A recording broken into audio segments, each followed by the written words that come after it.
স্বাগত। নারায়ে তাকবীর। আল্লাহু আকবার। সম্মানিত উপস্থিতি, আমাদের মাঝে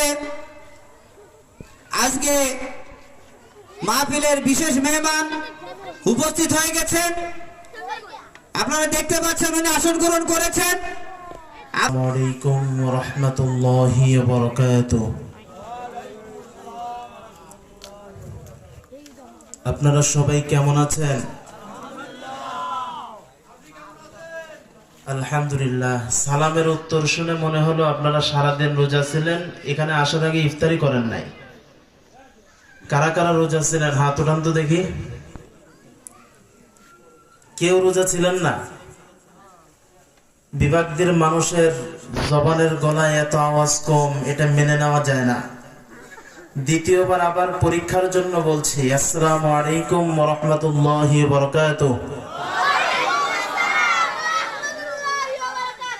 মাশাআল্লাহ মাশাআল্লাহ।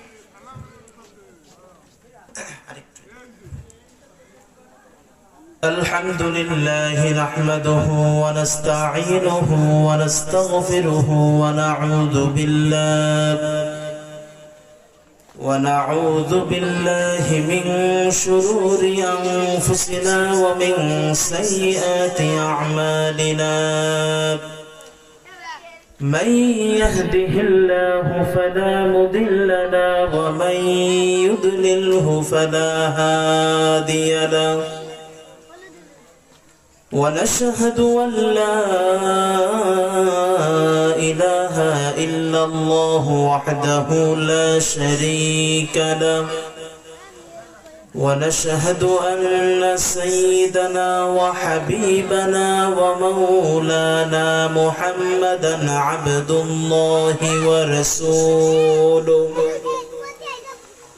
الذي يرسله بالحق بشيرا ونذيرا وداعيا إلى الله بإذنه وسراجا منيرا.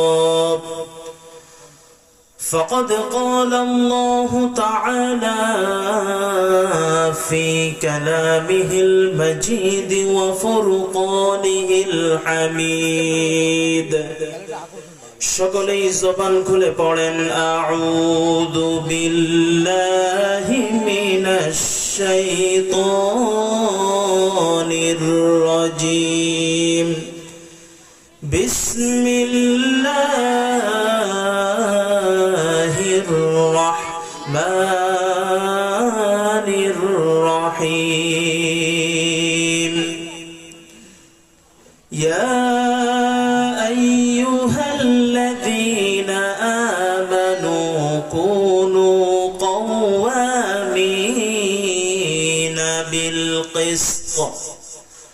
كونوا قوامين بالقسط شهداء لله ولو على أنفسكم أو الوالدين والأقربين. صدق الله العظيم. وقال النبي صلى الله عليه وسلم: سبعة يظلهم الله في ظله يوم لا ظل إلا ظله.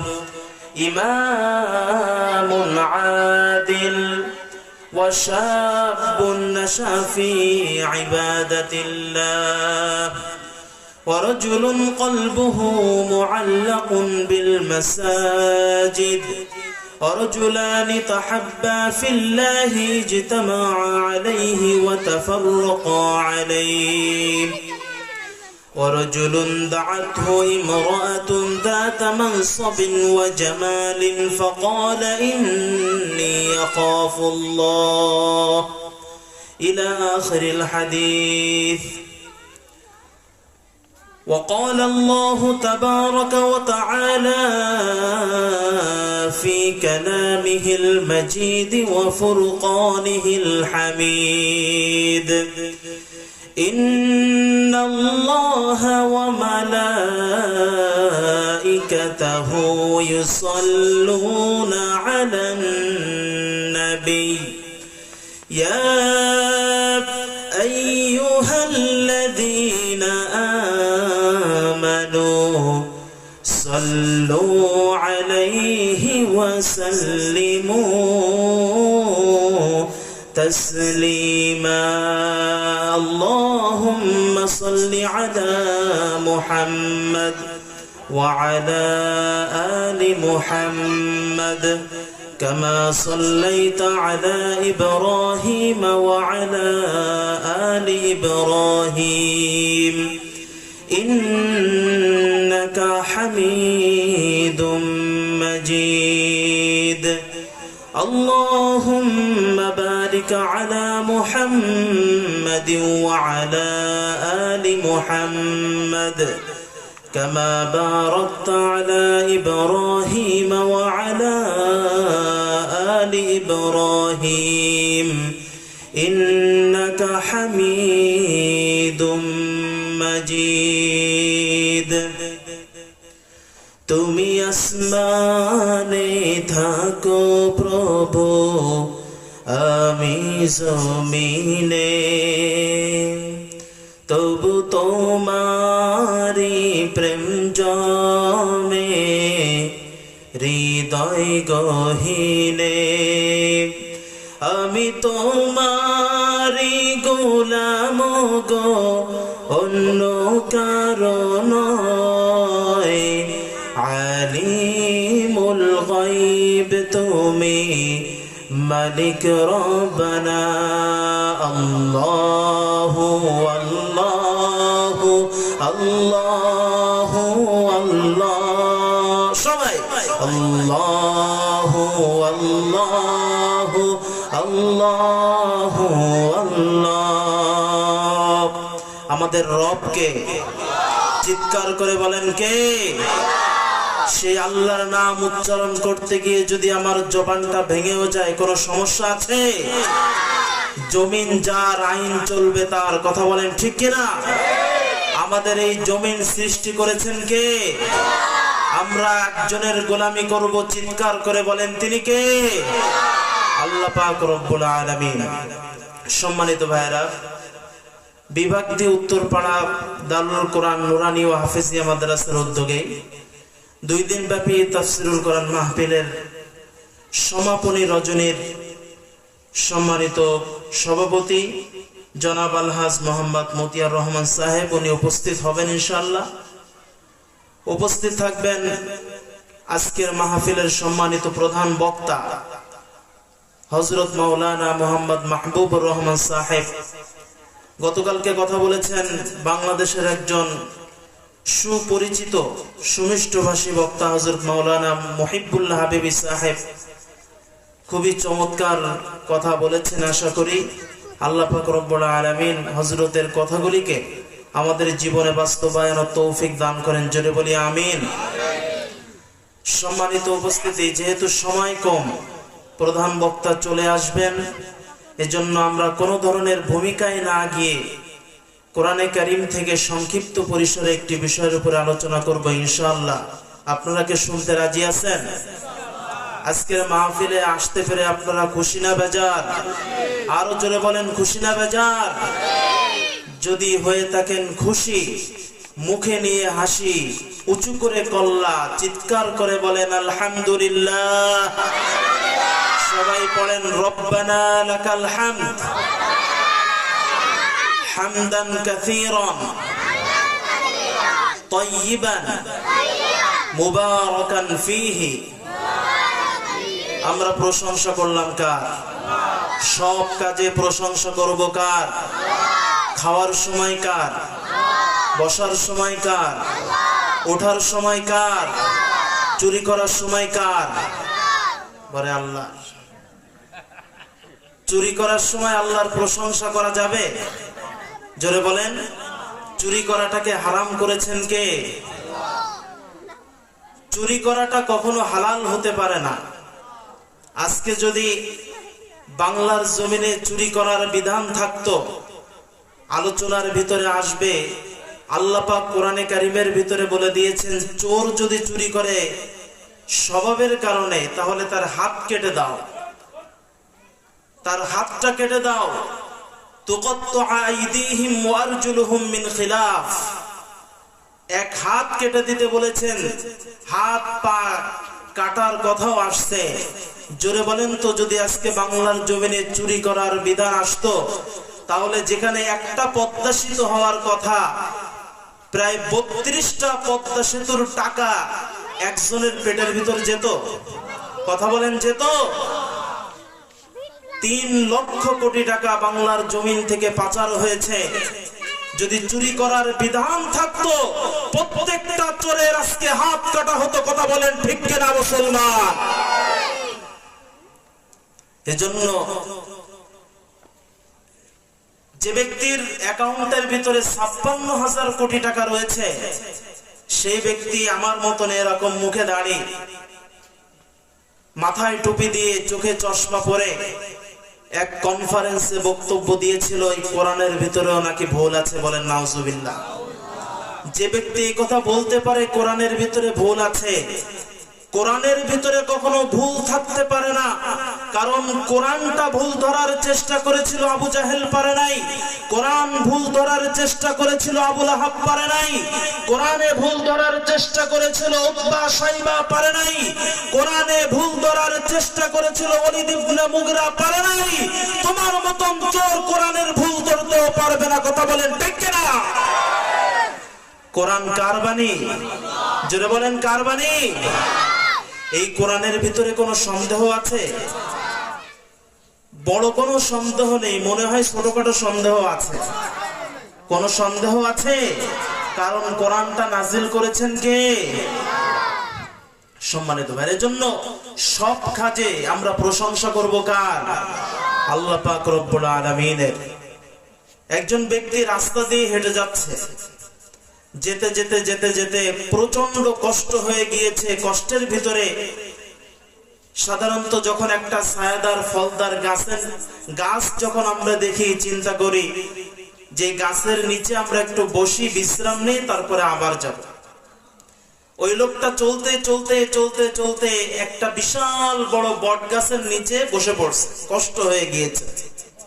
মুসাফির মানুষ বট গাছের নিচে শুয়ে শুয়ে ভাবতেছে, আল্লাহ সৃষ্টির ভিতরে কোনো ভুল নিশ্চয়ই আছে। বলেন নাউজুবিল্লাহ। কি ভুল? ও মনে মনে বলতেছে যে এত বড় বট গাছ, এই বট গাছের ফলও হবে বট গাছের মতনই বড়। সেটা না হয়ে আল্লাহ বট গাছের ফল দিয়েছে ছোট ছোট ফল। আর লাউ গাছ, কুমড়া গাছ, যেগুলি শরীরের দিক থেকে বট গাছের তুলনায় অনেক ছোট, কিন্তু তারপরেও বড় বড় লাউ হয়, কুমড়া হয়। তাহলে আল্লাহ সৃষ্টির তো কোনো, এটার ভিতরে তো নিশ্চয়ই কোনো ভুল আছে, কারণ গাছ যেমন ফল হবে তেমন। এই চিন্তা করে সে বট গাছের নিচে ঘুমিয়ে পড়েছে। ঘুমন্ত অবস্থায় বট গাছ থেকে একটা ফল এসে ঠিক ওর নাক বরাবর পড়ছে। যখনই নাক বরাবর পড়েছে, সঙ্গে সঙ্গে তার ঘুমটা ভেঙে গিয়েছে। ঘুম থেকে উঠে আল্লাহর দরবারে সিজদা দিয়ে বলছে, আল্লাহ, দুনিয়ার মানুষের সৃষ্টির ভুল থাকতে পারে, কিন্তু তুমি এমন রব, তোমার সৃষ্টির কোনো ভুল হতে পারে না। জোরে কোন সুবহানাল্লাহ। ওই লোকটা মনে মনে বলছে, আজকে যদি সত্যি আল্লাহ লাউ গাছের যে ফল হয়, লাউ অথবা বড় বড় কুমড়া হয়, এই বট গাছের মতন ফল যদি ওই অনুযায়ী যদি ওই ফল হইতো, তাহলে আমি তো ঠিকই এখানে ঘুমায় আছি। ওই ফল তো ঠিকই আমার নাকের উপরে আজকেও যেমন পড়েছে, ওই কুমড়া অথবা লাউ হলেও আমার নাকের উপরই পড়তো, তাহলে আমি এখানে থাকতাম না, শুধু হসপিটালে চলে যেতাম। এজন্য প্রশংসা হবে সব জায়গায় একজনের। চিৎকার করে বলেন, তিনি কে?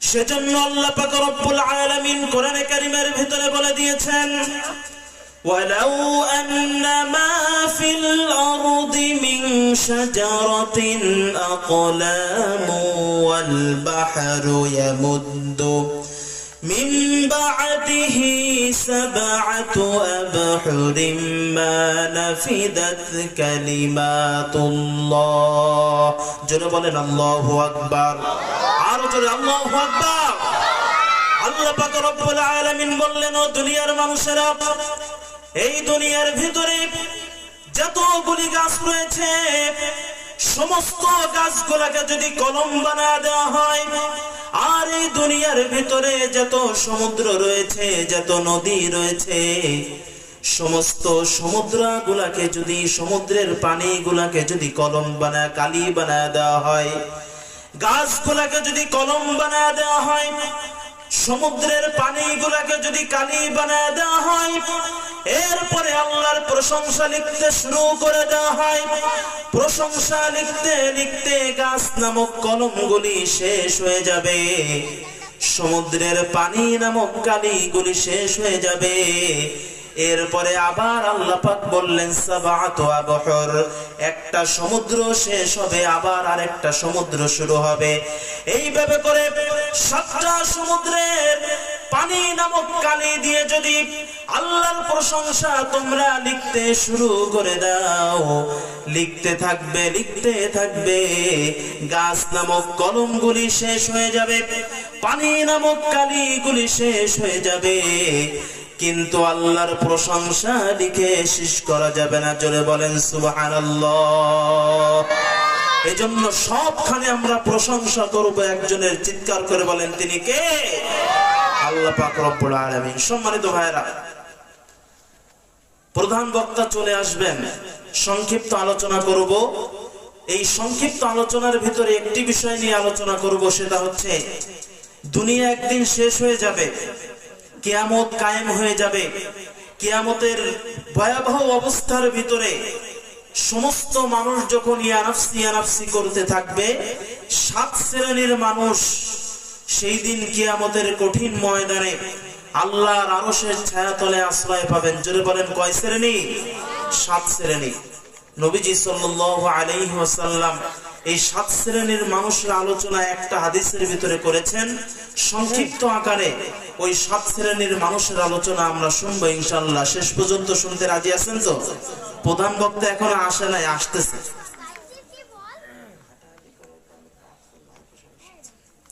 সম্মানিত ভাইয়েরা, কয় শ্রেণীর মানুষ আল্লাহর আরশের ছায়াতলে আশ্রয় পাবে? 7 শ্রেণীর মানুষ। পৃথিবীতে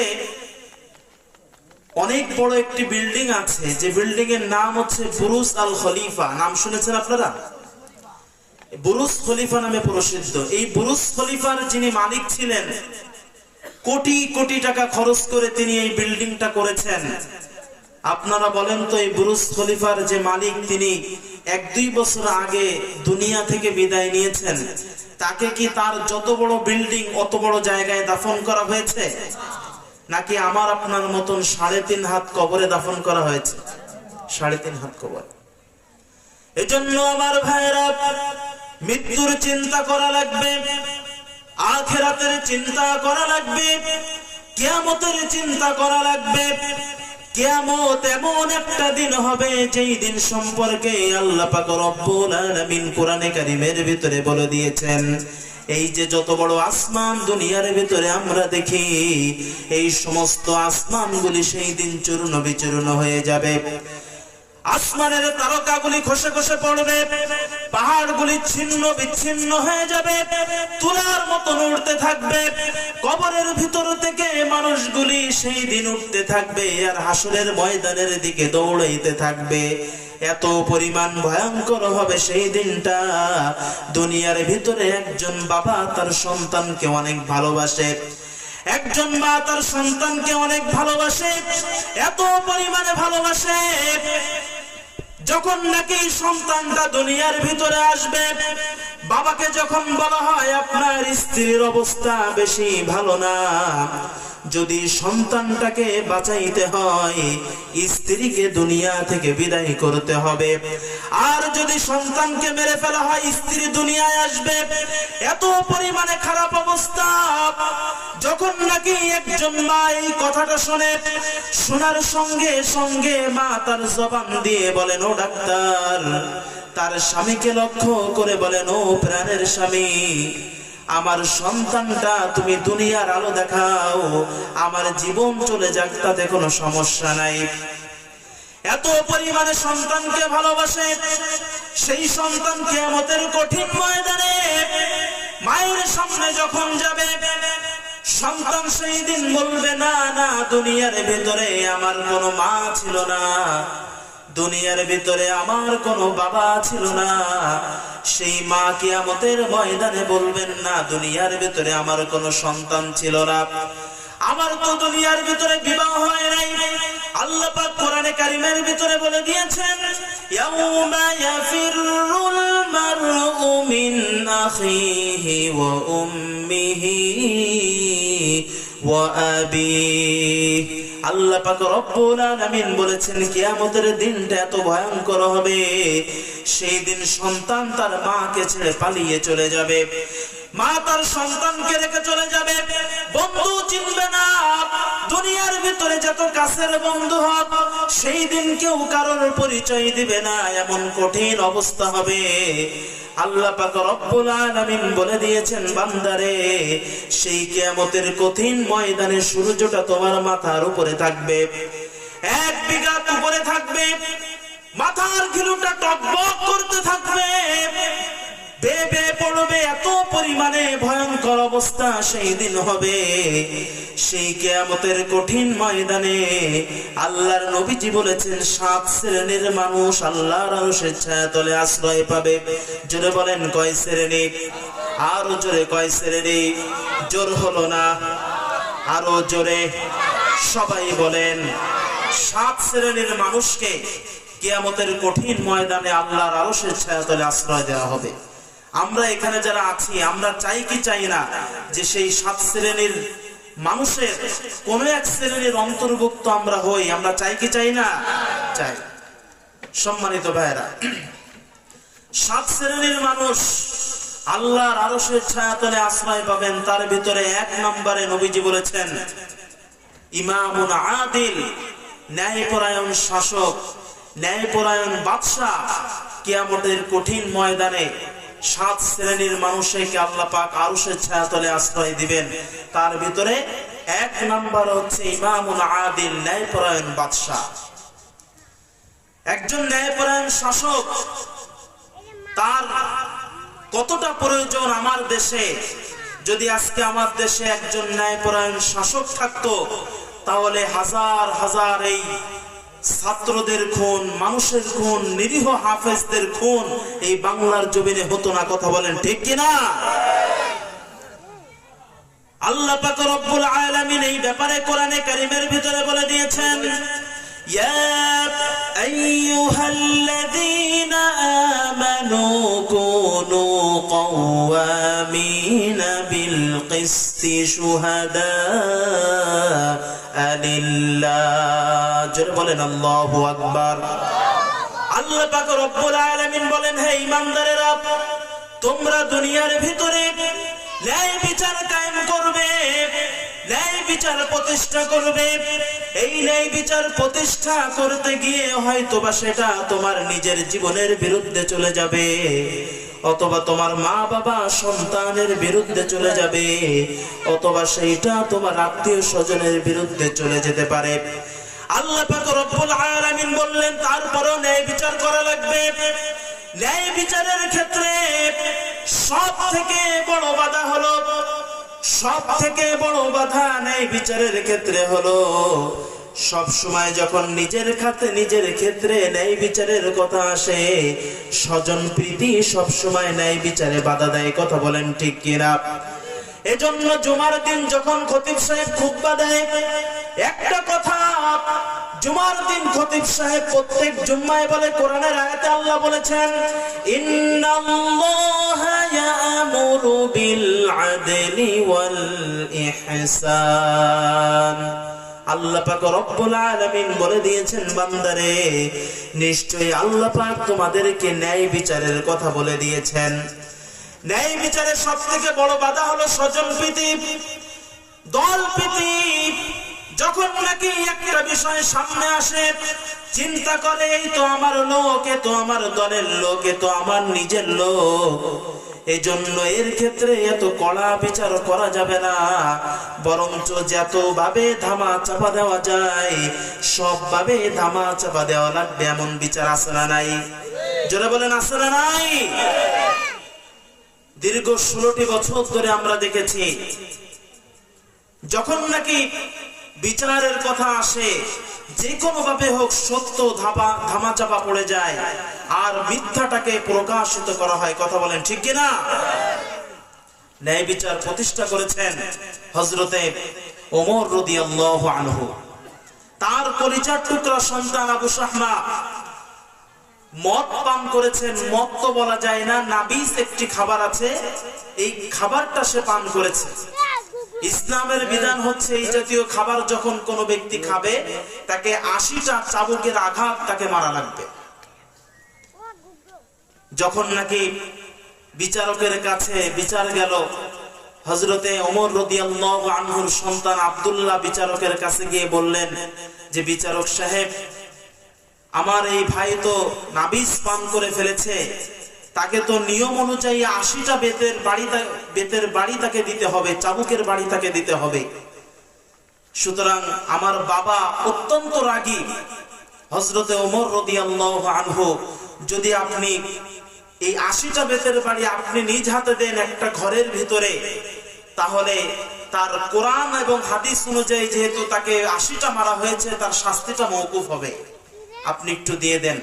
ঘরের ভিতরে তাকে 80টা বেতের বাড়ি দেওয়া হলো।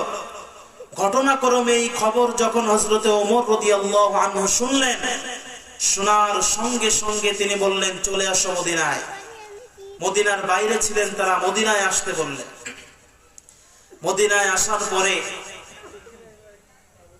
হযরতে ওমর রাদিয়াল্লাহু আনহু নিজ হাতে, কোন কোন বর্ণনায় এসেছে বিচারককে বললেন তুমি আবার আমার সামনে তাকে মারো, কারণ তুমি কিভাবে মেরেছো আল্লাহই জানে।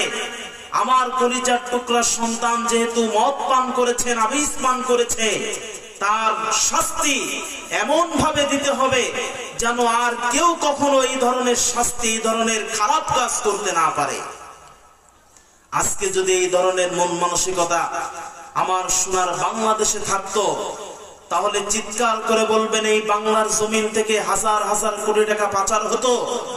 এই বাংলার জমিন থেকে কি আমার কলিজার টুকরা যুবক সন্তানেরা নেশার দিকে ঝুঁকে পড়তো? পড়তো না। আমার ভাইয়েরা, হযরতে ওমর রাদিয়াল্লাহু আনহুর সামনে চাবুকের আঘাত করা হলো।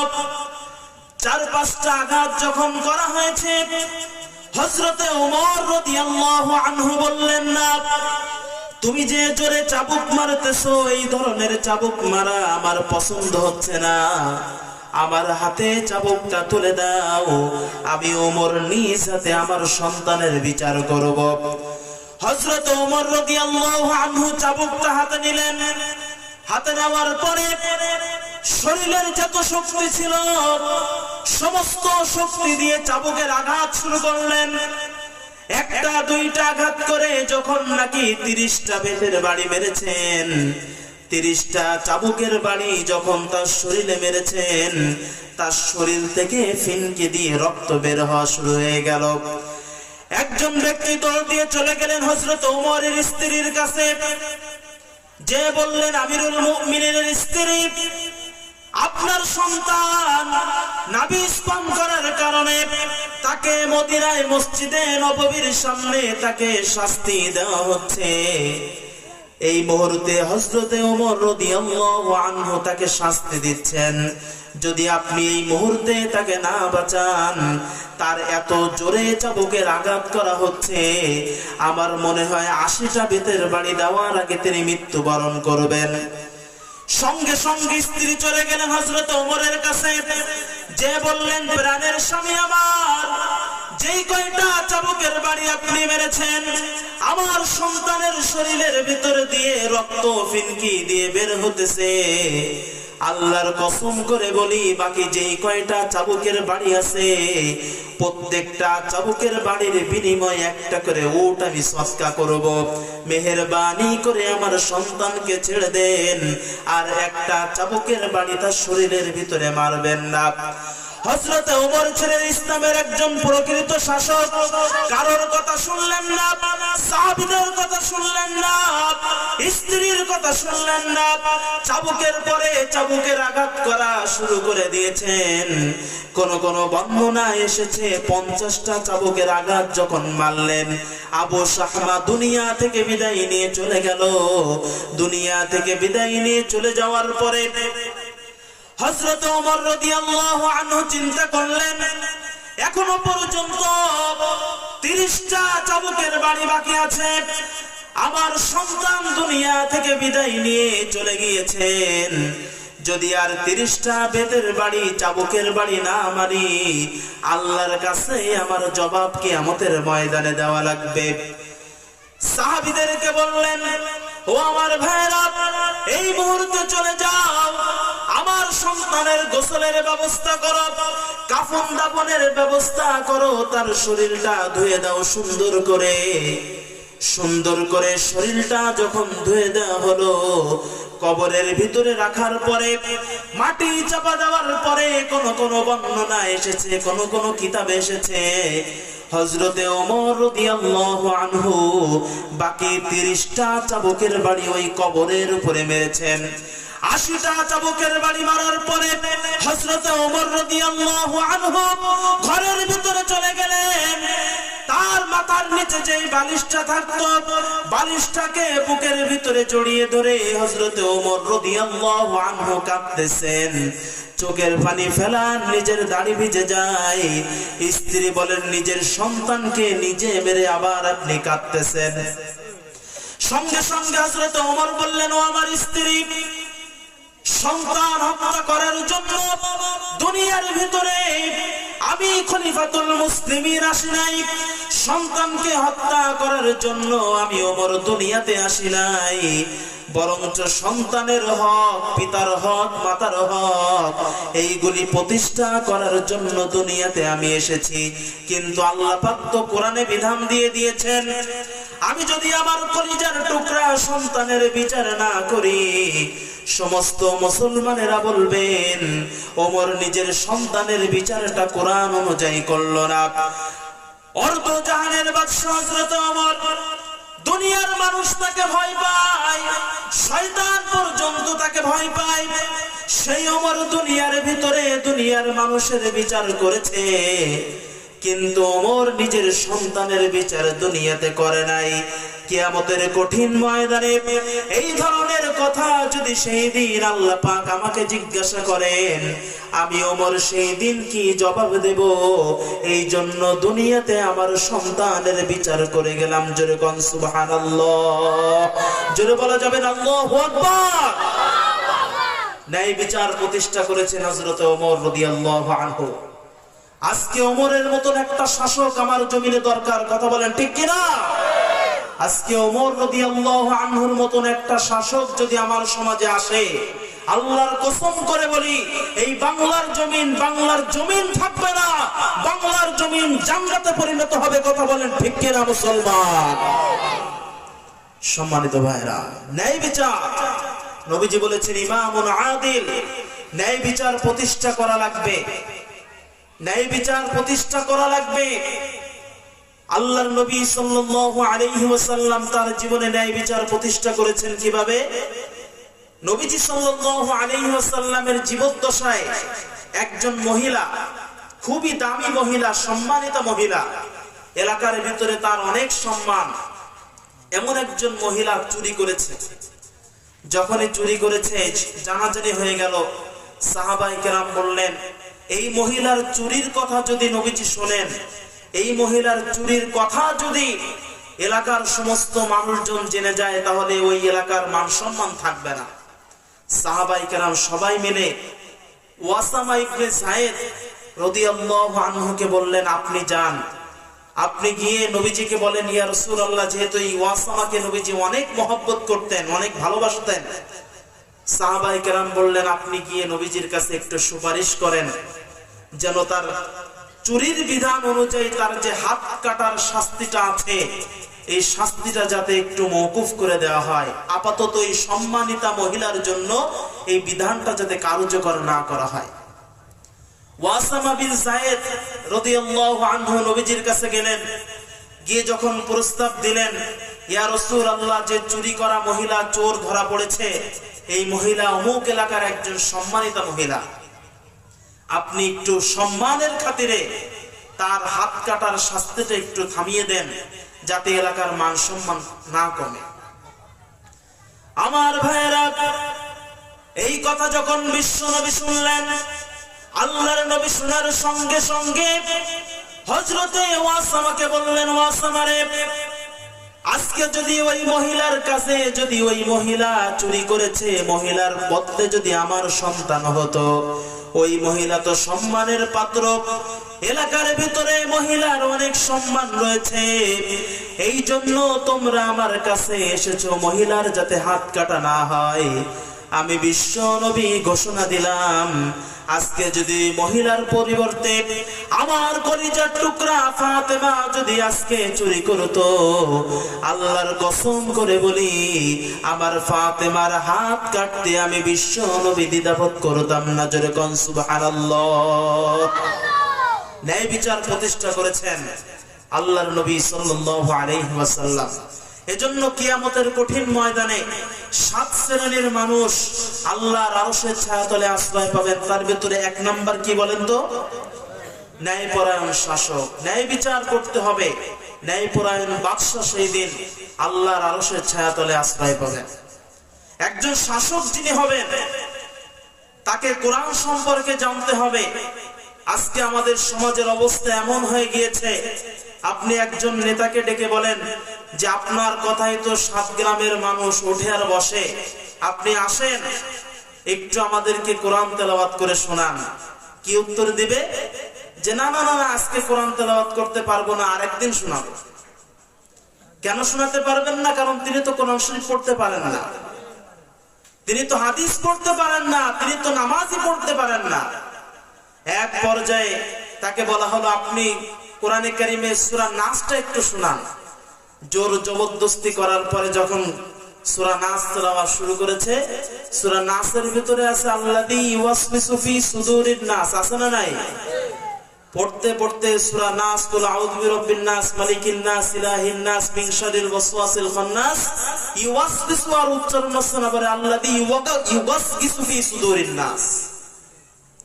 এই হচ্ছে নেতার কোরআন তেলাওয়াত। এমন নেতা আছে না নাই? জোরে বলেন, আছে না নাই? সম্মানিত ভাই, এজন্য 7 শ্রেণীর মানুষ আল্লাহর আরশের ছায়াতলে আশ্রয় পাবেন। তার ভিতরে 1 নাম্বার, ন্যায় বিচার করা লাগবে, ন্যায়পরায়ণ বাদশা। 2 নাম্বার, শাবুন নাশা ফি ইবাদাতিল্লাহি তাআলা, এমন যুবক যে যুবকটা তার যৌবন কাল কাটিয়েছে আল্লাহর রাস্তায়। জোরে বলেন, কার রাস্তায়? আর আমরা চিন্তা করি, আমাদের যুবক ভাইয়েরা চিন্তা করেন, জীবন তো এখনো পড়ে আছে, এখন যা পারি করি, পরবর্তীতে যখন বড় হয়ে যাব, দাড়ি দড়ি পেকে যাবে, ওই সময় নামাজ কালাম সব কায়দা মতন ধরবো, সারাদিন মসজিদের কোনায় বসে বসে সুবহানাল্লাহ আলহামদুলিল্লাহ জিকির করবে। এমন মানুষ আছে না নাই? জোরে বলেন, আছে না নাই? আপনি যে বৃদ্ধা বয়স পর্যন্ত বাঁচবেন, এর কোনো গ্যারান্টি আছে? জোরে বলেন, আছে? এজন্য আল্লাহর নবী সাল্লাল্লাহু আলাইহি ওয়াসাল্লাম বলে দিয়েছেন, 5টি জিনিস আসার পূর্বে 5টি জিনিসকে তোমরা মূল্যায়ন করবে। ইগতানিম খামসান ক্বাবলা খামসিন হায়াতাকা ক্বাবলা মাউতিক। 5টি জিনিস আসার পূর্বে তোমরা 5টি জিনিসের মূল্যায়ন করবে। 1 নাম্বার, মৃত্যু আসার পূর্বে জীবনকে মূল্যায়ন করা লাগবে। মৃত্যুর সময় যখন চলে আসবে, ওই সময় কোন ইবাদত তোমার কাজে লাগবে না, ওই সময় কোন কোরআন তেলাওয়াত তোমার কাজে লাগবে না, যখন মৃত্যুর সময় চলে আসবে। এজন্য যত ইবাদত বন্দেগী করার মৃত্যুর আগে করতে হবে। আমাদের সমাজের ভিতরে এমন মুসল্লি আছে, যৌবন বয়সে তো আল্লাহর ইবাদত করে না, বুড়া বয়সেও কোরআন পড়তে পারে না, এমন মুসল্লি আছে না নাই? একজন মুসল্লি মসজিদের পাশ দিয়ে হেঁটে যাচ্ছে, আরেকজন হিন্দু যায়, মুসল্লির কাছে জিজ্ঞাসা করেছেন, ও আমার ভাই, তোমাদের ইমাম সাহেব মসজিদের ভিতরে যখন নামাজ পড়ায়, নামাজের ভিতরে বারবার বলে সামি আল্লাহু লিমান হামিদা, এই নামাজের ভিতরে বারবার হামিদা নামটা বলে, হামিদা কি পুরুষের নাম নাকি মহিলার নাম?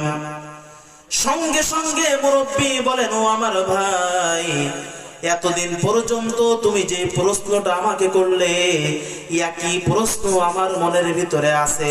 আমি ফজরের নামাজ ইমামের পিছনে পড়ি, জোহরের নামাজ ইমামের পিছনে পড়ি, আসরের নামাজ পড়ি, মাগরিবের নামাজ পড়ি, ইশার নামাজ পড়ি। প্রত্যেকটা নামাজের ভিতরে ইমাম সাহেব বারবার বলেন সামি আল্লাহু লিমান হামিদা, সামি আল্লাহু লিমান হামিদা। এটা কোন ব্যক্তি? এইটা জানার বড় শখ আমার ইমাম সাহেবের কাছে। আমার তো মনে হয় ইমাম সাহেব যে সামি আল্লাহু লিমান হামিদা বলে, এই হামিদা হচ্ছে অমুক মহিলার নাম। মুরব্বী মানুষ নামাজ পড়ছে ইমাম সাহেবের পিছনে, আর বলছে হামিদা কি পুরুষ না মহিলা? আচ্ছা, এই হামিদা মানে কি পুরুষ মহিলার এই হামিদা নাকি? কথা বলেন। এই হচ্ছে আমাদের নামাজের অবস্থা। এজন্য যুবক বয়সে যত বেশি ইবাদত করবেন, ইবাদতের ভিতরে বেশি মজা পাবেন। আর বুড়ো বয়সে ইবাদত করলে যে কবুল হবে না সেটা আমি বলছি না, কিন্তু সারা জীবন যৌবন কালটা হারাম কাজে, অবৈধ কাজে কাটিয়ে বুড়ো বয়সে আপনি ইল্লাল্লাহর জিকির করার জন্য মসজিদে আসেন, এই রকম ইবাদতের কোনো দরকার আল্লাহর নাই। কথা বলেন ঠিক কিনা? আমাদের ইবাদতের এমন অবস্থা, ইমাম সাহেব নামাজের ভিতরে দাঁড়িয়েছে, 4 রাকাত নামাজ পড়াবে। কয় রাকাত? যুবক ভাইরা বলেন কয় রাকাত? 4 রাকাত। নামাজের ভিতরে তিনি 4 রাকাতের জায়গায় 3 রাকাত নামাজ পড়িয়ে ইমাম সাহেব সালাম ফিরাই দিয়েছে। কেউ ধরতে পারে নাই। পাশ থেকে এক ম্যানেজার এসে বলছে, হুজুর নামাজ আজকে 4 রাকাত হয় নাই, 3 রাকাত হয়েছে। ইমাম সাহেব বললেন যে নামাজ 3 রাকাত হয়েছে, এটা আপনি বুঝলেন কি করে? কেউ তো কিছু বললো না। সঙ্গে সঙ্গে ওই ব্যক্তি বলছে যে আমার 4টা দোকান, আমি 4টা দোকানের ম্যানেজার, আমি প্রত্যেক রাকাতে একটা একটা দোকানের হিসাব করি। 4 রাকাত নামাজে আমি 4টা দোকানের হিসাব করি। আজকে যখন আমার তিনটা দোকানের হিসাব শেষ হয়েছে, আপনি সঙ্গে সঙ্গে সালাম ফিরাই দিয়েছেন, আমার একটা দোকানের হিসাব এখনো বাকি আছে। কথা বোঝেন আমার? এজন্য একটা দোকানের হিসাব যেহেতু বাকি আছে, এজন্য বুঝতে হবে আপনার নামাজ 4 রাকাত হয় নাই, কয় রাকাত? 3 রাকাত।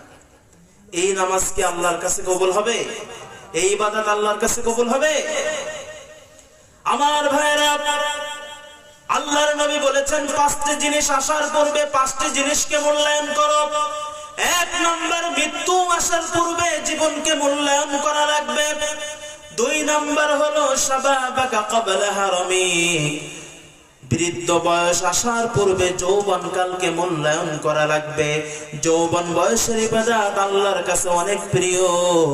ইসলামে যারা প্রথম যুগে যারা ইসলাম ধর্ম কবুল করেছেন, আপনি যদি ইতিহাসটা তালাশ করে দেখেন, ইতিহাসের ভিতরে ইসলামের জন্য যত বেশি মুরব্বীরা শহীদ হয়েছেন, তার থেকে বেশি শহীদ হয়েছেন ইসলামের জন্য যুবক ভাইরা। এজন্য যৌবন বয়সের ইবাদত আল্লাহর কাছে অনেক প্রিয়।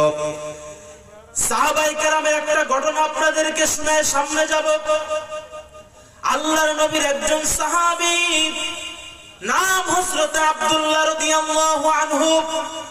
এই ব্যক্তি এত জোরে কোরআন তেলাওয়াত করে, এত জোরে কোরআন শরীফ পড়েন, তার কোরআনুল কারীম তেলাওয়াতের জোরে আওয়াজের কারণে অন্যান্য সাহাবায়ে কেরামদের নামাজ পড়তে কষ্ট হয়ে যায়।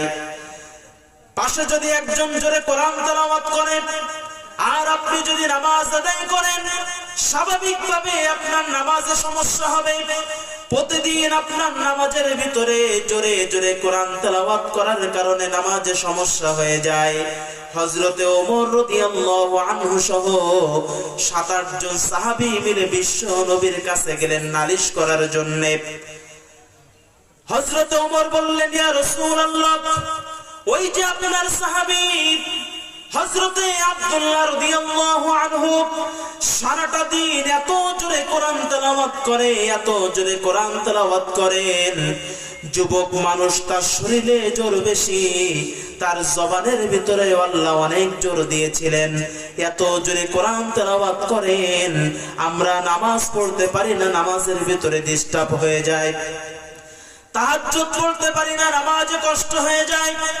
আপনি যদি একটু মেহেরবানি করে আব্দুল্লাহকে বলে দেন, আগামী কালকে থেকে আব্দুল্লাহ জোরে কোরআন তেলাওয়াত করবে না, আগামী কালকে থেকে তুমি আস্তে আস্তে তেলাওয়াত করবে।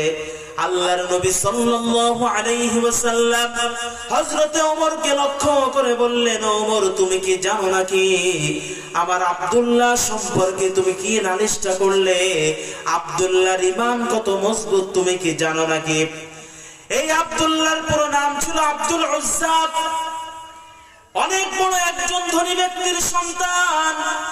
ছোটবেলায় তার বাবা মারা গিয়েছে, চাচার কাছে থেকে থেকে বড় হয়েছেন, অনেক আদরের ঘরের দুলাল ছিলেন। এই আব্দুল উজ্জা মক্কার ভিতরে অনেক ধনী পরিবারের সন্তান ছিলেন। দামি জামা পরতেন, দামি পোশাক পরতেন, চাচার আদরে তিনি বড় হয়েছিলেন। হঠাৎ করে একদিন বিশ্ব নবীর কথা তার মাথার ভিতরে আসলো। অনেক খোঁজ খবর তিনি নিলেন, গোপনে আল্লাহর নবীর প্রতি ঈমান আনলেন, আল্লাহর প্রতি ঈমান আনলেন। গোপনে গোপনে তিনি আল্লাহর ইবাদত শুরু করে দিলেন মক্কার ভিতরে। হঠাৎ করে একদিন তার চাচা জেনে গেল আমার ভাতিজা আব্দুল্লাহ ইসলাম ধর্ম গ্রহণ করেছে। সঙ্গে সঙ্গে আব্দুল্লাহর কাছে গিয়ে বলল, আব্দুল্লাহ, শুনলাম তুমি নাকি ইসলাম ধর্ম গ্রহণ করেছো। আব্দুল্লাহ বললেন, চাচা, যদি আপনি শুনে থাকেন সত্যি আমি ইসলাম ধর্ম গ্রহণ করেছি, আমি আল্লাহকে এক হিসাবে স্বীকার করে নিয়েছি, বিশ্ব নবীকে নবী হিসাবে স্বীকার করে নিয়েছি। আর আপনি যেহেতু আমার সামনে আছেন, আপনাকে বলতে চাই আপনিও আল্লাহর প্রতি ঈমান আনেন আর বিশ্ব নবীকে শেষ নবী হিসাবে মেনে নেন। সঙ্গে সঙ্গে চাচা বলল, ভাতিজারে, এত বড় সাহস তোমার? না না, মুহাম্মাদের প্রতি ঈমান আমি আনবো না, বরঞ্চ ঈমান আনার কারণে এই মুহূর্তে তোমার শাস্তি হলো। এই মুহূর্তে তুমি আমার এই জমিন থেকে বের হয়ে যাও, কারণ যে বাড়ির ভিতরে তুমি থাকো এই বাড়িটাও আমি তোমার চাচা তোমাকে দিয়েছিলাম। সঙ্গে সঙ্গে আব্দুল্লাহ বললেন, ঠিক আছে, আপনি যেহেতু আমাকে বের করে দিতে চাচ্ছেন আমি চলে যাব, সমস্যা নাই। আব্দুল্লাহর চাচা বলল, শুধু বের হয়ে গেলে হবে না, তোমার শরীরের ভিতরে যে পোশাকটা রয়েছে এই পোশাকটা আমি তোমার চাচা তোমাকে দিয়েছি, সুতরাং পোশাকটা খুলে দিয়ে যাও। সঙ্গে সঙ্গে উপরের পোশাকটা আব্দুল্লাহ খুলে দিলেন। চাচা বললেন, উপরের পোশাকটাও খুললে হবে না, তোমার নিচে যে পোশাকটা আছে ওই পোশাকটাও আমি তোমাকে দিয়েছিলাম, পোশাকটা খুলে ফেলে দাও। আব্দুল্লাহ সঙ্গে সঙ্গে নিচের পোশাকটা খুলে দিলেন, কোনো লজ্জা করলেন না, উলঙ্গ অবস্থায় মায়ের কাছে চলে গেলেন। একটা মাত্র মা তার জমিনের ভিতরে ছিল, আর কেউ তার আপন বলতে আর কেউ নাই। সঙ্গে সঙ্গে উলঙ্গ অবস্থায় মায়ের কাছে গেলেন, লজ্জা স্থান থেকে ডেকে। আব্দুল্লাহর মা বললেন, কি ব্যাপার সন্তান আমার, তোমার শরীরের ভিতরে কোনো পোশাক কেন তোমার শরীরে নাই? আব্দুল্লাহ চোখের পানি ছেড়ে দিলেন আর বললেন, বাপ, ইসলাম ধর্ম গ্রহণ করেছি, বিশ্ব নবীর উপর ঈমান এনেছি, এই জন্য আমার চাচা আমার শরীরের পোশাকটা খুলে নিয়েছেন। ও মা, তোমাকে আমি ইসলামের দাওয়াত দেই, তুমিও ইসলামের ছায়া তলে চলে আসো। এই মুহূর্তে আমাকে একটু কাপড় দাও, আমি যাতে অন্তত আমার লজ্জা স্থানটা যেন আমি ঢাকতে পারি। আমার ভাইরা, অন্তরটাকে নরম করে দেন, চোখের পানি ছেড়ে দিয়ে আল্লাহর নবীর এই সাহাবীর কাহিনীটা শুনবেন। আব্দুল্লাহর মা ঘরে থেকে একটা ছোট্ট কাপড় নিয়ে আসলেন। কাপড়টাকে দুই টুকরা করে এক টুকরা তার শরীরের উপরে পড়লেন, আর এক টুকরা তার নিচের অংশের পড়লেন। দুইটা টুকরা তার শরীরের ভিতরে নিয়ে চলে গেলেন বিশ্ব নবীর কাছে। আল্লাহর নবী বিশ্ব নবী যখন তার পুরা ইতিহাস শুনলেন, আল্লাহর নবী বিশ্ব নবী বললেন, তোমার নাম কি? বলে আব্দুল উজ্জা। আল্লাহর নবী বললেন, আজকে থেকে তোমার নাম আব্দুল উজ্জা নয়, আজকে থেকে তোমার নাম রেখে দিলাম আব্দুল্লাহ। জোরে বলেন সুবহানাল্লাহ, জোরে বলেন না সুবহানাল্লাহ। আব্দুল্লাহকে বললেন, ও আব্দুল্লাহ যাও, আসহাবে সুফার ভিতরে যাও, যারা সেইখানে আছে তাদের কাছে চলে যাও, ওইখানে গিয়ে কোরআন তেলাওয়াত শিখবে, ওইখানে গিয়ে বিভিন্ন মাসনা মাসাইল শিখবে, সেইখানে চলে যাও। আব্দুল্লাহ সেইখানে চলে গেলেন মসজিদে নববীর ভিতরে। যাওয়ার পরে তিনি প্রতিদিন কোরআনুল কারীম তেলাওয়াত করেন, রাতের বেলায় দিনের বেলায় এত পরিমাণে কোরআন তেলাওয়াত করেন। ওই কোরআন তেলাওয়াতের কারণে পাশের সাহাবীদের নামাজে সমস্যা হয়ে যায়। আল্লাহর নবী বিশ্ব নবী বললেন, ও আমার সাহাবীরা, কার নামে নালিশ করেছো? আব্দুল্লাহর ঈমান কোন সাধারণ ঈমান নয়। আব্দুল্লাহ দুনিয়ার ভিতরে ঈমান আনতে গিয়া তার কাপড় চোপড় সব রেখে এসেছেন, তার পরিবারের মাকে তিনি ছেড়ে চলে এসেছেন। ঈমান আনতে গিয়ে নিজের শরীরের লজ্জা স্থান ঢাকার জন্য সামান্য পোশাক পর্যন্ত আব্দুল্লাহ পায় নাই। হযরত ওমর কাঁদতেছে, সাহাবায়ে কেরাম কাঁদতেছেন, চলে গেলেন, কোনো অভিযোগ করলেন না। হযরতে আব্দুল্লাহ বিশ্ব নবীর কাছে এসে বললেন, ইয়া রাসূলুল্লাহ, আমার তো দুনিয়ার ভিতরে আর কেউ নাই আপনি ছাড়া। কয়েকদিন পরে তাবুকের যুদ্ধ হবে, এই তাবুকের যুদ্ধে আপনি আমাকে নিয়ে যাবেন। আল্লাহর নবী বিশ্ব নবী তাকে তাবুকের যুদ্ধে নিয়ে গেলেন। আল্লাহর নবীর কাছে এসে আব্দুল্লাহ বললেন, হে নবী, আপনার কাছে একটা দোয়া আমি চাই, আপনি একটু মেহেরবানি করে আল্লাহর কাছে দোয়া করে বলেন, গো আল্লাহ, দুনিয়ার ভিতরে আমার বেঁচে থাকার মতন আর কোনো ইচ্ছা দুনিয়ার ভিতরে নাই। ইসলামের উপরে আমি টিকে থাকতে চাই, ঈমানের উপরে আমার যেন মৃত্যু হয়ে যায়, তাবুকের যুদ্ধে যেন আমার শহীদ মৃত্যু হয়। আপনি মেহেরবানি করে আল্লাহর কাছে দোয়াটা করেন। আল্লাহর নবী বিশ্ব নবী আল্লাহর কাছে দোয়া করলেন, ওগো আল্লাহ, কাফেরদের তরবারি তুমি আব্দুল্লাহর জন্য হারাম করে দাও। আব্দুল্লাহ যেন তাবুকের ময়দানে যুদ্ধ করতে গিয়ে শহীদ না হয়ে যায়। আব্দুল্লাহ চোখের পানি ছেড়ে দিয়ে বলেন, নবীজি, আমি তো দোয়া চেয়েছিলাম যেন আমি শহীদ হয়ে যাই, আর আপনি দোয়া করলেন আমি যেন শহীদ না হই।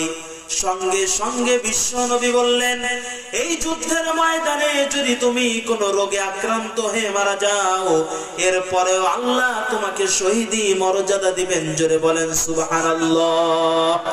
একদিন দুই দিন চলে গেল, কয়েকদিন পরে বিশ্ব নবীর কাছে সংবাদ আসলো। সাহাবী বললেন, হে নবী, ওই যে কিছুদিন আগে আব্দুল্লাহ নামের একজন সাহাবী আল্লাহর উপরে ঈমান এনেছিল, ওই সাহাবী গতকাল রাত্রে প্রচন্ড জ্বর আক্রান্ত হয়ে মারা গিয়েছেন।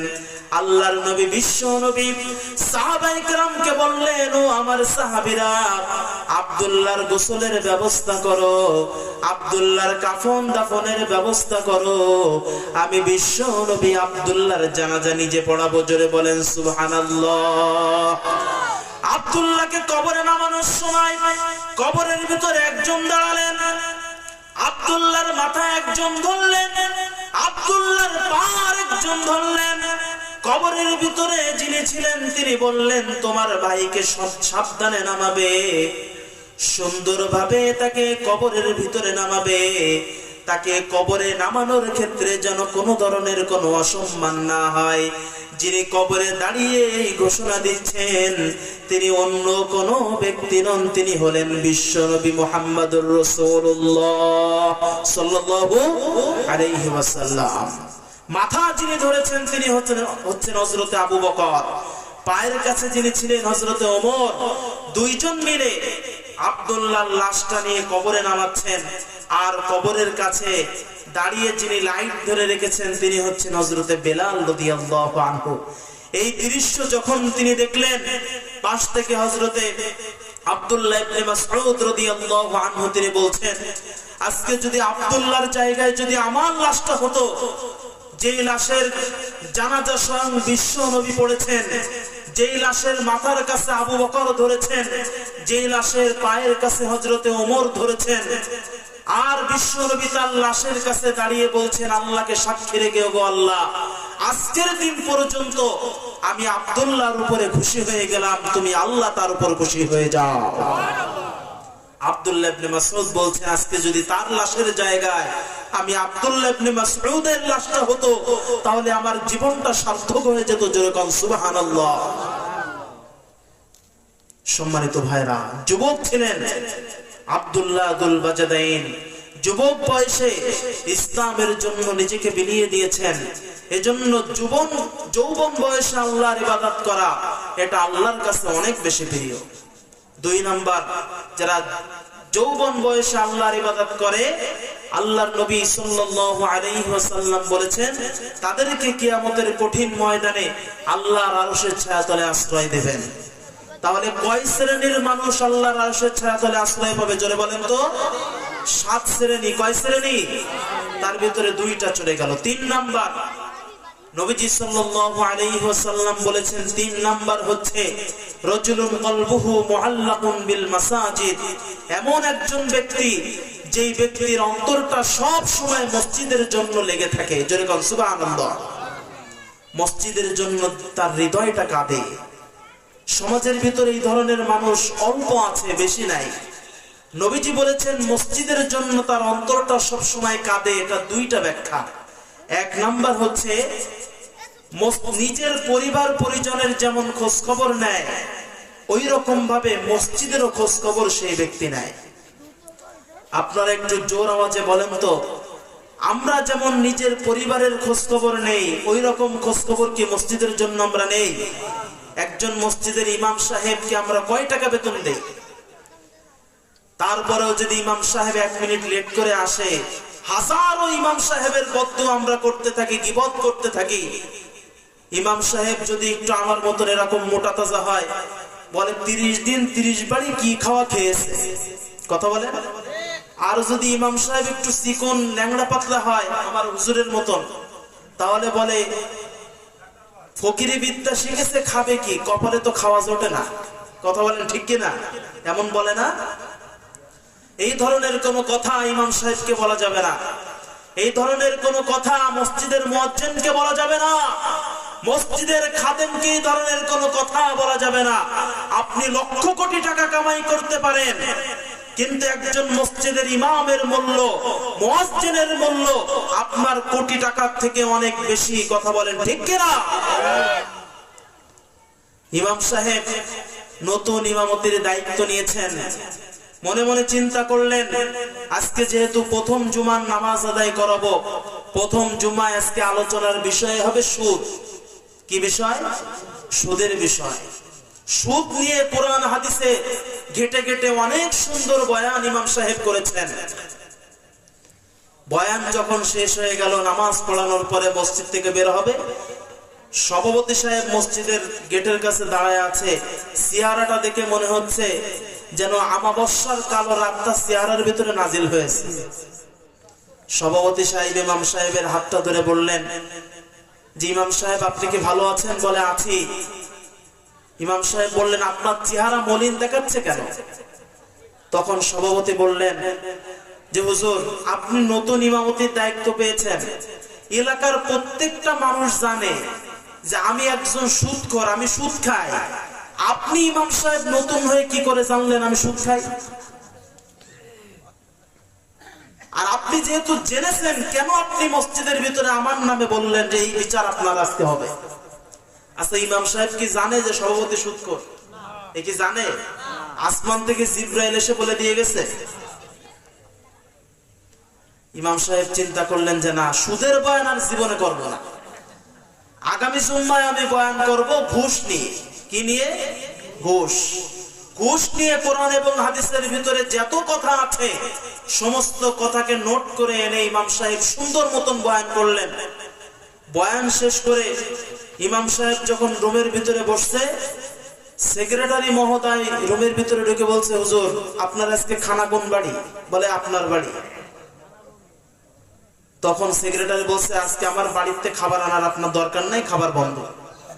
বলে কেন? বলে যে আমি না হয় মাঝে মধ্যে একটু টেবিলের তলায় একটু ঘুষ টুস নেই, তাই এই কথা আপনার ইমাম মসজিদের খুতবায় বলার দরকার কি?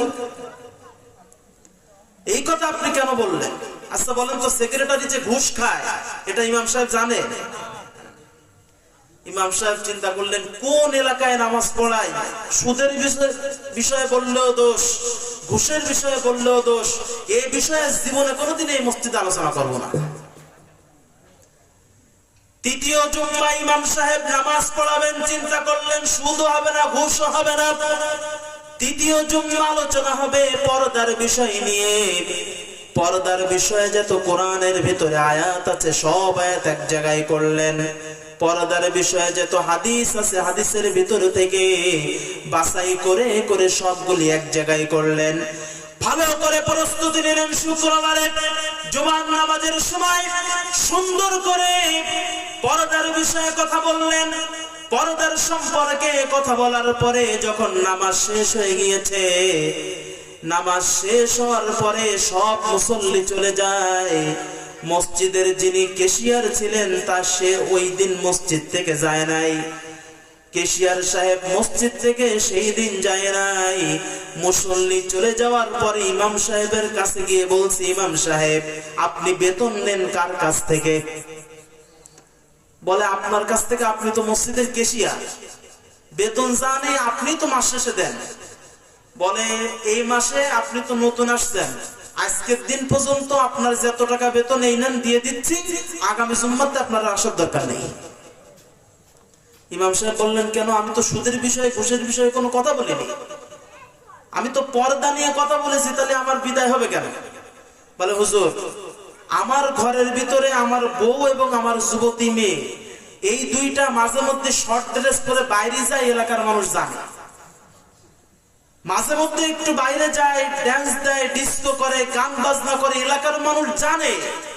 এইটা তো আপনার নতুন করে আবার মসজিদে বলার দরকার নেই। আমি ক্যাশিয়ার, আমার কথা আপনি মসজিদে কেন বললেন? আচ্ছা বলেন তো, ইমাম সাহেব কি জানে যে ক্যাশিয়ারের মেয়ে পর্দা করে না? জানে? ইমাম সাহেব মনে মনে চিন্তা করলেন, এই মসজিদে যতদিন আসি আজ বয়ানই করবেন। বয়ান বা আগামী জুম্মার থেকে মুসল্লিরা আসবে, সুন্নাত নামাজ পড়বে, সুন্নাতের পরে আরবিতে খুতবা দিয়ে নামাজ পড়ে দোয়া করে ছেড়ে দেবে। ঠিকই পরের জুম্মায় ইমাম সাহেব আসছে, কোনো বয়ান ঠিক করে নাই। জুমার নামাজে আরবিতে খুতবা দিলেন, খুতবার আগে কোনো বাংলা বয়ান করেন নাই, খুতবার পরে নামাজ পড়াচ্ছেন। নামাজের ভিতরে যখন ইমাম সাহেব দাঁড়ালেন, ইমাম সাহেব দাঁড়ানোর পরে তার পিছন বরাবর মুয়াজ্জিন দাঁড়িয়েছে। মুয়াজ্জিনের পাশে একজন ব্যক্তি দাঁড়িয়েছেন, তিনি হলেন পূর্বের একজন সহসভাপতি। সহসভাপতি তার পাশে দাঁড়িয়েছে। বর্তমান যিনি সহসভাপতি ছিলেন তিনিও তার পাশে দাঁড়িয়েছেন, মুয়াজ্জিনের পাশে। ইমাম সাহেব নামাজের ভিতরে সূরা ফাতিহা তেলাওয়াত করলেন। তেলাওয়াত করার পরে মনে মনে চিন্তা করলেন, আজকে সূরা ইয়াসিন থেকে তেলাওয়াত করব। ইমাম সাহেব কোরআনে কারীম থেকে তেলাওয়াত শুরু করে দিলেন, ইয়াসিন ওয়াল কুরআনিল হাকীম। সূরা ইয়াসিন দিয়ে সুন্দর কণ্ঠে নামাজ পড়িয়েছে। নামাজ শেষ করার পর বর্তমান যিনি সহসভাপতি ছিলেন তিনি ইমাম সাহেবকে বলছেন, হুজুর একটা ছোট্ট কথা বলবো। বলে বলেন। বলছে, হুজুর পূর্বে যিনি সহসভাপতি ছিলেন উনার নাম হচ্ছে হাকিম। উনার নাম কি? হাকিম, ইয়াসিন আল কুরআনিল হাকিম। হাকিম পূর্বের সহসভাপতি, আমার নাম হচ্ছে বাবর আলী। তা আপনি নামাজ পড়ালেন, নামাজের ভিতরে আপনি পূর্বের সহসভাপতির নাম কেন বললেন? আমি তো বর্তমান সহসভাপতি। কথা বোঝেন আমার? ইমাম সাহেবদেরকে এলাকার মানুষ কিভাবে দেখেন, যাচাই করে। আজকে আমি বেনাপোল কেন্দ্রীয় মসজিদের ইমাম, আপনাদের আজকে যিনি প্রধান বক্তা হাফেজ মাওলানা মাহবুবুর রহমান, উনি হচ্ছেন এই মসজিদের খতিব, আর আমি ওই মসজিদের ইমাম। তো ওই মসজিদে অনেক বড় মসজিদ, আপনাদের এইরকম মসজিদ মনে হয় 15, 20টা, 30টা এক জায়গায় করলে ওরকম একটা মসজিদ হবে, অনেক বড়। বেনাপোলের ভিতরে সব থেকে বড় মসজিদ। মসজিদও যেমন, মসজিদের ভিতরে নানান ধরনের এইরকম মুসল্লি আমরা পাই। সহসভাপতি বললেন যে তুমি নামাজের ভিতরে পূর্বের সহসভাপতির নামে কোরআন তেলাওয়াত করেছো, এটা আমি মেনে নিলাম। সামনের সপ্তাহে যখন নামাজ পড়াবা, বর্তমান আমি সহসভাপতি, আমার নামে কোরআন শরীফের তেলাওয়াত করা লাগবে। এই বাবরের নামে কোরআনের কোন আয়াত আছে না? আপনারা কি শুনেছেন এরকম কোন আয়াত? ইমাম সাহেব পড়ে গেলেন চিন্তায়, কি করা যায়, কোন এলাকায় আসলাম, জীবনে এরকম এলাকায় আমি কোনোদিন যাই না। ইমাম সাহেবের সারাটা সপ্তাহের ঘুম হারাম হয়ে গেল। সারা সপ্তাহে চিন্তা করেন, বাবর আলীর নামে কোরআনে কারিমের ভিতরে কোনো সূরা নাই, কি করা যায়, কি করা যায়। পরের দিন সহসভাপতি সাহেব সকাল বেলায় আগে আগে মসজিদে আসছে।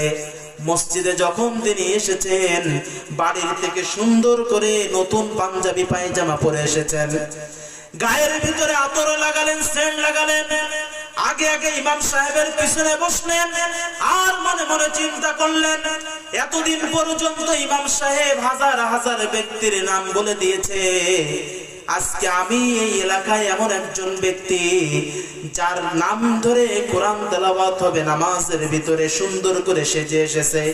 ইমাম সাহেব কোনো বয়ান করেন নাই, নামাজে দাঁড়ালেন। নামাজে দাঁড়ানোর পরে ইমাম সাহেব চিন্তা করলেন কি করা যায়। সঙ্গে সঙ্গে ইমাম সাহেব আরবিতে একটা ঝাড় মেরেছেন।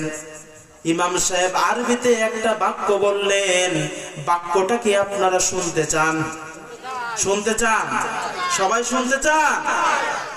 ইমাম সাহেব বলছে আরবিতে, ইয়া বাবর আনতা কালবুন ওয়া আবুকা খিনসিরুন ওয়া জাদ্দুকা হিমারুন ওয়া ইন্নাকুমুল জাহিলুন। পিছন থেকে সভাপতি বলে আমিন। সভাপতি সাহেব মনে করছে কি দোয়াটাই না আমার জন্য করলো, কি দোয়া করেছে বলবো? ইমাম সাহেব বলছে ইয়া বাবর, মানে হে বাবর, আনতা কালবুন, তুই একটা কুকুর, ওয়া আবুকা খিনসিরুন, তোর বাপ একটা শুয়োর, ওয়া জাদ্দুকা হিমারুন, তোর দাদা একটা গাধা, ওয়া ইন্নাকুমুল জাহিলুন, তোরা সবগুলা হচ্ছে মূর্খের বংশধর। আর সহসভাপতি পেছন থেকে বলে আল্লাহুম্মা আমিন। সম্মানিত ভাইরা, ইমাম সাহেবদের এই ধরনের বিপদ আছে না নাই? জোরে বলেন আছে না নাই? ইমাম সাহেবদের কত টেনশন। এলাকার ভিতরে সব থেকে অল্প দামে চাকরি করেন ইমাম সাহেবরা, মাদ্রাসার হাফেজ সাহেবরা, অথচ তাদের দোষ ধরার অভাব বাংলার জমিনে নাই। কথা বলেন ঠিক কিনা? আমার ভাইরা, আল্লাহর নবী বিশ্ব নবী বললেন, রাজুলুন কলবুহু মুআল্লাকুন বিল মাসাজিদ। 3 নম্বরে ওই ব্যক্তি আরশের ছায়া তলে আশ্রয় পাবেন যে ব্যক্তি তার অন্তরটা সবসময় মসজিদের সঙ্গে লেগে থাকে। 3 নম্বর গেল। 4 নম্বরে বিশ্ব নবী বলেছেন, রাজুলানি তাহাব্বা ফিল্লাহ ইজতামাআ আলাইহি ওয়া তাফাররাকা আলাইহি। 2 জন ব্যক্তি, এমন ব্যক্তি আছে যে 2 জন ব্যক্তি একে অপরকে ভালোবাসে। কার জন্যে? জোরে বলেন কার জন্যে? 2 জন ব্যক্তির ভিতরে বন্ধুত্ব তৈরি হলো, এই বন্ধুত্বের সম্পর্ক হবে কার জন্যে? জোরে বলেন। আমাদের সমাজের ভিতরে যুবকরা ধ্বংস হয় খারাপ বন্ধুর কারণে। বাংলাদেশে একটা প্রবাদ আছে, সৎ সঙ্গে স্বর্গবাস, অসৎ সঙ্গে সর্বনাশ। আপনি যখন একটা আতরের দোকানের সামনে দিয়ে যাবেন, আতরের ঘ্রাণটাও যদি শরীরে না নেন, নাকের ভিতরে অন্তত আতরের সেন্টটা পাবেন। কিন্তু যদি আপনি একটা বাথরুমের সামনে দিয়ে যান, বাথরুমে যান না, এই বাথরুমের সেন্ট আপনার নাকের ভিতরে আসবে, গন্ধ আসবে। একজন ভালো ব্যক্তি যখন নাকি একজন খারাপ বন্ধুর সংস্পর্শে চলে যায়, বন্ধু আমার বিড়ি সিগারেট খায় না, প্রতিদিন দেখে তার বন্ধু বিড়ি খায়, একদিন খাবে না, 2 দিন খাবে না, 3 নাম্বারের দিন বন্ধুর কাছ থেকে নিয়ে বলবে, দোস্ত জীবনে কোনোদিন টান মারে নাই, আই 2টা টান দিয়ে দেখি কেমন লাগে। আছে না নাই? এমন আছে না নাই বলেন? এজন্য নবীজি বলেছেন, 2 বন্ধুর ভিতরে এমন সম্পর্ক তৈরি হলো, যে সম্পর্ক তাকে কিয়ামতের ময়দানে আল্লাহর আরশের ছায়াতলে আশ্রয় দিবেন। ফিরাউনের নাম আপনারা শুনেছেন? অনেক ভালো মানুষ ছিল তো নাকি? পৃথিবীর ভিতরে যত জালেম ছিল, সব থেকে বড় জালেমের কাতারে আছে এই ফিরাউন। এই ফিরাউন তার জীবনটা নষ্ট হওয়ার সব থেকে বড় কারণ হচ্ছে তার বন্ধু। তার বন্ধুর নাম হচ্ছে হামান। কি? হামান। এ ছিল টাক, মাথায় স্টেডিয়াম ফুল খালি। এই টাকের কারণে ফেরাউনের জীবনে সব থেকে বড় ক্ষতি হয়েছে। ফেরাউন ছিল একটা তরমুজ ব্যবসায়ী। তরমুজ ব্যবসায়ী থেকে হয়ে গেল সরকারি গোরস্থানের একজন দারোয়ান। তার এই বন্ধু হামান বলল, দোস্ত আর এরকম করলে হবে না, আর কয়দিন দারোয়ানগিরি করব, আস্তে আস্তে আরো উপরে উঠা লাগবে। এমন উপরে উঠিয়েছে, উঠতে উঠতে উঠতে উঠতে সে হয়ে গেল মিশরের প্রধানমন্ত্রী। হামান বলল, দোস্ত আরো উপরে উঠা লাগবে। কত উপরে? বলে প্রধানমন্ত্রী হতে হলে হবে না, বরঞ্চ তোমাকে একজন খোদা রব দাবি করা লাগবে। বলেন নাউজুবিল্লাহ। ফেরাউন বলছে, দোস্ত রব যে আমি নিজেকে দাবি করব, এটার জন্য আমি কি কি করতে হবে, তুমি আমাকে কিছু পরামর্শ দাও। হামান তখন বলল, বন্ধু আমার 4টা কাজ করা লাগবে। 1 নাম্বার কাজ হলো, এই সমাজের ভিতরে আল্লাহর আইন তৈরি হয় যেই সমস্ত জায়গায়, ওই জায়গাগুলি বন্ধ করে দেওয়া লাগবে। ওই জায়গাগুলি যদি বন্ধ করে দেওয়া যায়, তাহলে মানুষ আর আল্লাহর আইন সম্পর্কে কিছু জানতে পারবে না, আল্লাহ সম্পর্কে কোনো ধারণা পাবে না। আল্লাহর আইন যেইখানে তৈরি হয়, আল্লাহর আইন সম্পর্কে যেইখানে পড়ালেখা করানো হয়, এক কথায় শিক্ষা ব্যবস্থার ভিতর থেকে আল্লাহর আইন তুলে দেওয়া লাগবে। আল্লাহর আইন যদি শিক্ষা ব্যবস্থা থেকে তুলে দেওয়া যায়, ধীরে ধীরে মানুষ আল্লাহর থেকে দূরে সরে যাবে। এমন নীতি আমার বাংলাদেশে চালু হয়েছে কি হয় নাই? বলেন। শিক্ষা ব্যবস্থা থেকে কোরআনকে তুলে দেওয়া হয়েছে। 2 নাম্বার, হামান বলল, বন্ধু যারা শিক্ষা ব্যবস্থা দেয়, আল্লাহর আইন সম্পর্কে যারা শিক্ষা দেয়, তাদেরকে দুনিয়ার জমিন থেকে তুলে দেওয়া লাগবে, মেরে ফেলা লাগবে। এখন বলেন তো, আল্লাহর হুকুম সম্পর্কে শিক্ষা দেয় কি কারা? নবী রাসূল আলেম ওলামারা না? ফিরাউনের 2 নাম্বার কর্মসূচি, 4টা কর্মসূচির 2 নাম্বার কর্মসূচি ছিল যে দুনিয়ার ভিতরে যারা আল্লাহর আইন সম্পর্কে শিক্ষা দেয়, তাদেরকে সমাজ থেকে, রাষ্ট্র থেকে দূরে সরে দিতে হবে। এই ধরনের কাজ কারবার ফিরাউনের সময় ছিল।